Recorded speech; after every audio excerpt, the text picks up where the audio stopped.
Hi hello ക്രിയേറ്റിവിറ്റിയിൽ പുതിയൊരു വീഡിയോയിലേക്ക് ഏവർക്ക് സ്വാഗതം. ഇന്ന് ഇതേപോലെ ബ്രെഡിൽ വെച്ച് കഴിക്കാൻ പറ്റുന്ന ഒരു അടിപൊളി സൂപ്പർ സാലഡാണ് നമ്മളിന്ന് ട്രൈ ചെയ്യാൻ പോകുന്നതാണ്. അതിന് നമ്മൾ ഇതേപോലെ 2 ബീട്രൂട്ട് എടുക്കണം. അതിനൊന്ന് ചെത്തി ക്ലിയർ ചെയ്തിട്ട് അതൊന്ന് വാഷ് ചെയ്ത് അതൊന്ന് ചെറിയ ചെറിയ പീസായിട്ട് നമ്മൾ കട്ട് ചെയ്തെടുക്കണം. അതിനുശേഷം അതിനൊന്ന് പുഴുങ്ങിയെടുക്കണം. ഈ ബീട്രൂട്ട് വേവിച്ചെടുക്കുന്ന ഗ്യാപ്പിൽ സലാഡിന് ആവശ്യമുള്ള തൈരിലുള്ള വെള്ളത്തിൻ്റെ അംശം നമുക്കൊന്ന് മാറ്റിയെടുക്കാം. ആ തൈരിലിരിക്കുന്ന അതേ വെള്ളത്തോടെ നമ്മൾ വെച്ചാൽ നമുക്ക് ഗ്രീമി ആയിട്ടുള്ള ഒരു സലാഡ് നമുക്ക് റെഡി ചെയ്യാൻ പറ്റത്തില്ല. ഇനി വേവിച്ചെടുത്ത ബീട്രൂട്ടിനെ നമ്മളൊന്ന് പീലറിൽ വെച്ചൊന്ന് നമുക്ക് ചെത്തിയെടുക്കാം.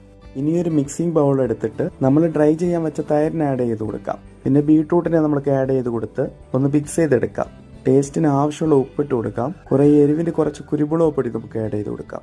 നല്ലൊരു ഫ്ലേവറിന് വേണ്ടിയിട്ട് നമുക്ക് മല്ലിക്കുളം ഒരു ചെറിയ ചെറിയ പീസായിട്ട് കട്ട് ചെയ്ത് ആഡ് ചെയ്ത് കൊടുക്കാം. ഇത് മിക്സ് ചെയ്ത് നമുക്കൊന്ന് മാറ്റി വെക്കാം. അടുപ്പത്തൊരു ചീനച്ചട്ടി എടുത്ത് വെച്ചിട്ട് കുറച്ച് ഓയിലെല്ലാം ഒഴിച്ചു കൊടുത്തിട്ട് കടുക്, പെരിഞ്ചീരകം, കായപ്പൊടി ഇത്രയും നമുക്കൊന്ന് എണ്ണയിലൊന്ന് വശക്കിയെടുക്കാം. അതിൻ്റെ ഒപ്പം കുറച്ച് കറിവേപ്പില കൂടെ ഇട്ട് നമുക്കൊന്ന് ഫ്ലെയിം ഓഫ് ചെയ്ത് നമുക്ക് ഇറക്കാം. നമ്മൾ മിക്സ് ചെയ്ത് വെച്ചിരിക്കുന്ന ആ സലാഡിൽ കൂടെ ഒന്ന് ചേർത്ത് നമുക്കൊന്ന് മിക്സ് ചെയ്തെടുക്കാം.